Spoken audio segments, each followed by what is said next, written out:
atawakanyaga. Yeye ndio kupaningilia. Yaani mimi nabaki kuamka halafu naangalia tu kule ndani nimebakisha kitu gani? Gwenyibi ya mwalimu nenyimuka nimbe. Kuna maharage nilibakisha jana na kula halafu nakwenda kutumikia Mungu. Waliwe mjajale ya sikadezi bilengende pereze katonda.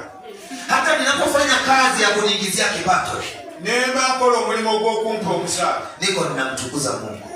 Mbani ndio kutendeleza katonda. Mungu alituambia tufanye kazi. Katonda tukamba tukole. Tutakula kwa jasho ilikuwa adhabu baada ya kumtenda dhambi. Tujakuja Lakini kabla hata ya kumtenda dhambi, tunaambiwa tuitunze bustani. Kwani ninapofanya kazi, niko ninamtukuza Mungu. Na mawazo yangu yako kwa Mungu. Hata kama wananiambia yule jamaa aliyekuajiri huwa halipi. Hata kama wanasema kwamba yule jamaa aliyekuajiri, aliyekuweka kazi, huwa halipi watu.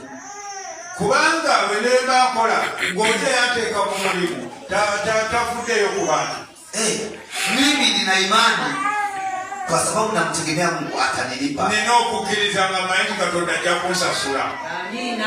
Hata kama wanasema bagamba kwenye mtaa huu unaoishi kuna wezi wengi, kujitundu kino tuwanwa ababbi bangi, mimi ninaamini zikiriza Mungu atawageuza na watakuja kusali kwenye kanisa. Katonda jakubakisa bajja kujja okusaba.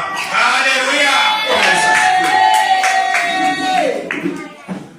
Hata kama wananiambia nebangamba wewe umeoa kwa wachawi, wawasa mubalogo, nimeoa kwa wachawi na nawasa mubalogo. Sasa yule binti naye mpenda ni mwache?